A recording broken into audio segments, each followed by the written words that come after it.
turn a heavy rug. So I have got Jack here to quickly help me, and down here you can see we have not a significant size rug, but it's still quite sizable, and of course this principle works with even bigger rugs as well. So let me go ahead and ask Jack to help me show you how would we normally turn a rug, because it's natural that you would want to roll it up and then turn it the other way, but this is how we would do it. Jack will grab the other side, and then what we'll do is we'll give it a bit of a shake, because that way the air flows under the rug and it sort of floats on the air. As we shake it, we're going to pull it that way, and then we're going to turn it around in the movement so that it's all one smooth flow. So flow it, turn it over, and that's how you would turn a rug.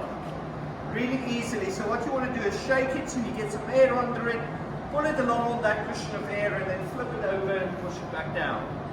It will require that you have somebody that will help you. Alternatively, if you now look down at the rug, and you might not have somebody like Jack helping you turn the rug, what you can do is, again, give it a little bit of air, but then flip it halfway. So what you'll do is flip it that way, and now you've got access to the back of the rug.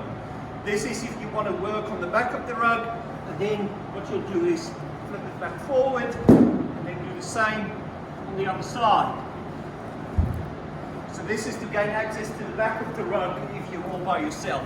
So I hope that helps. Thank you.